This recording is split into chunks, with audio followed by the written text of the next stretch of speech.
Hello my beautiful magical beings, it is Dragon Slayer 15 here, and this is the final episode of Werewolf Bakugou X Listener, and this is the wedding.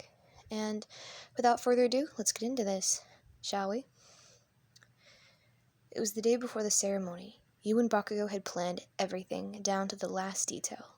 You were both ecstatic. You were going to be partners for life. You had already rehearsed the wedding, and Bakugou was standing in the reception area talking to Kirishima.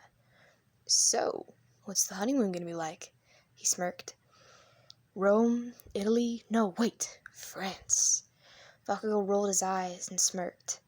"I actually wanted to take them to the States, to New York. They said they'd never been there before, and I wanted to make it special, so I hope they like it."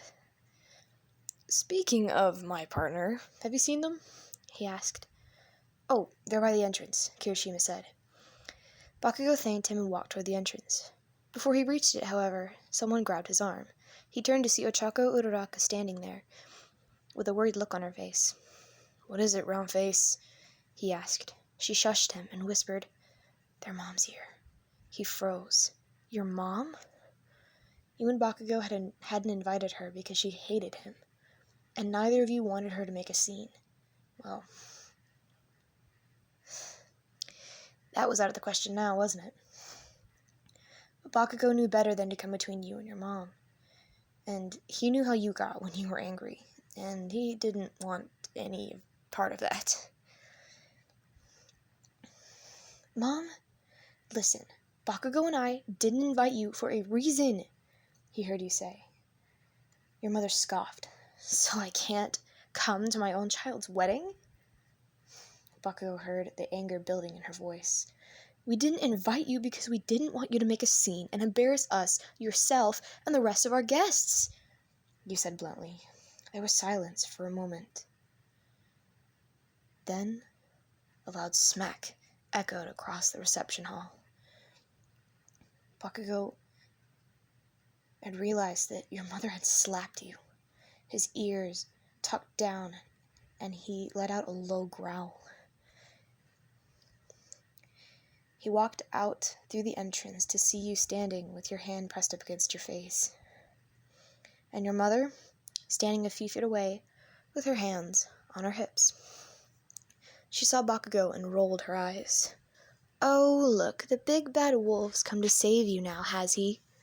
she said, tauntingly. Bakugou looked back at you. You had sunken to your knees and choked back a sob, tears beginning to well up in your eyes. Rage enveloped him, and he stared your mother down, his lip curling up to reveal razor-sharp wolf teeth. Your mother's eyes widened as she stared at him in horror. "Get out," he snarled. Your mother's facial expression hardened, and she quickly reached up and twisted one of Bakugou's ears. He yelped and whimpered in pain, and the sound snapped you out of your daze. You leapt to your feet and shoved your mother to the ground, fury coursing through your veins. "Get out," you said, as firmly as you could without screaming, tears streaming down your cheeks. "You mean nothing to me. I hate you." You were shaking so badly that you could barely even stand still. Your mother stood, brushed herself off, and stared at you, and whispered slightly, "I should have aborted you when I had the chance. You waste of space." You felt like you had been punched in the gut. You couldn't breathe. Your mother had insulted you many times before, but never like this. You dropped back down to your knees and began to sob. Bakugou knelt down next to you and wrapped his arms around you.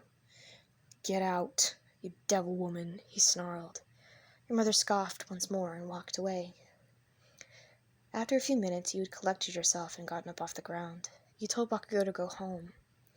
He agreed, but only if you made sure that police would be at the ceremony the next day. And the next day, you delivered. You had a small gang of policemen standing around the entrance to make sure that your mother never got in. And she never did. and the ceremony went off without a hitch. Now you stood in the reception hall talking to guests. You looked down at the golden band on your left ring finger.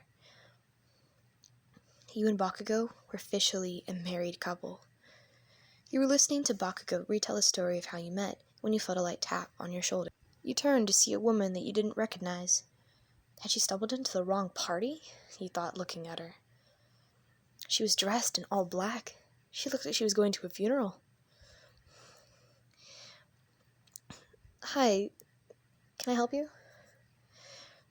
you asked politely. "Could you follow me for a moment?" she said, beckoning you to follow her. "Sure," you said. I'll be right back, okay?" you told Bakugou, who nodded in response. But he made a mental note to keep an eye on you. You and the woman walked to a slightly secluded area of the reception hall, and she turned to you and said, "So, where did you and that young man meet?" A red flag went up in your head. She hesitated. Why? Then a sudden realization hit you. "Could I tell you something?" you asked. The woman nodded in response. "If you're going to sneak somewhere you don't belong, you need a better disguise than that," he said smugly. The woman looked shocked for a moment. "I don't know what you're talking about," she said, averting your gaze. You stared at her, your eyes not leaving her face. You leaned in close. "Mom, get out," you said sternly. Your mother sighed and walked towards the exit. But before she left, she stopped and turned to face you and activated her quirk. Her eyes flashed a deep scarlet color. And your mother's quirk was intrusive thoughts. Suddenly, an overwhelming feeling of shame and guilt washed over your body. You could feel everyone's eyes on you.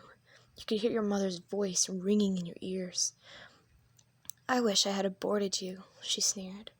You whipped around to see Ochako Uraraka looking at you with a look of disgust. "You really are a waste of space, aren't you?" she said. You turned to see Bakugou, who stood, arms crossed. "I should have found somebody better than you. Someone less awkward, self-conscious. Jeez, what did I get myself into?" he said, and he rolled his eyes. You covered your ears and shut your eyes tight. You didn't want to hear it anymore. You wanted it to go away. "Listener?" a voice said in front of you. Your eyes shut open to see Bakugou standing in front of you, his hands lightly touching your shoulders. He looked at your face. The irises of your eyes were red. He turned his head to see your mom standing at the exit, her eyes the same deep scarlet color. The realization hit him, and he growled loudly. The people in the vicinity backed up, realizing what could happen. Your mother was startled, and the color drained from her face and her eyes. You couldn't hear the others' voices in your head anymore. You looked up at Bakugou. "Get out. Now," he said, anger building in his voice. Your mother scoffed. And with a final remark, she turned and left. "They don't deserve any kind of love."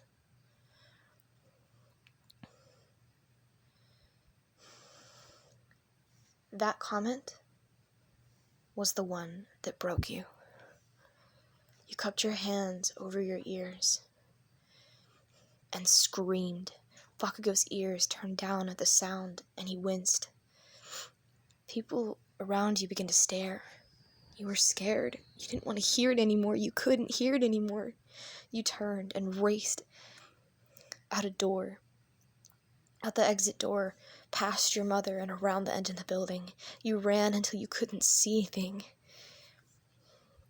And then you stopped. You were now standing outside of the reception hall. You sat down on the ground, put your head to your knees, and began to sob. Everything came crashing down at that moment. Everything. Everything hurt, and you just wanted to cry and cry and cry until there was no tears left. And that is precisely what you did.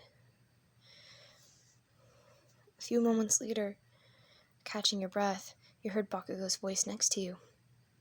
"You alright?" he said. You looked up at him and shook your head. He sat down next to you and wrapped his arm around your shoulder. "Listener, I need you to listen to me." He turned you around so you were facing him. "You mean everything to me. Do you understand that? Nothing she says will ever change how I feel about you." You met his eyes. They were the same fiery, volcanic crimson red that you knew and loved. Bakugou chuckled. "You know, the disguise she had on, that was pretty bad." You giggled and continued to look into his eyes. He took his hand and cupped your face between them. "Please, believe me when I say this. I will never leave you. I love you so much. Okay?" he said, and he wrapped you in a hug. After a few moments of embracing, you pulled apart. You got up and returned to the party. The rest of the wedding was devil woman free. And ever since that fateful night, you had grown more appreciative of Bakugou and his feelings. And about 5 years after the wedding, you and Bakugou had adopted 2 kids. A little boy with a fire quirk, and a little girl with a mind-reading quirk. And you know what? The rest is history. And guys, that is it for the final part of this series. I love you guys so much. Thank you for all the support so far. And I do want to re-ask this question. After I finish Deku X Blind Listener, would you guys like to see another Hanahaki series? Because I could do that. And the choices you guys have are between Kaminari, Kirishima, Deku, and I don't remember the last one, but you guys will have to go check on the last video. Sorry. I love you guys so much. And please have a good day. Bye-bye!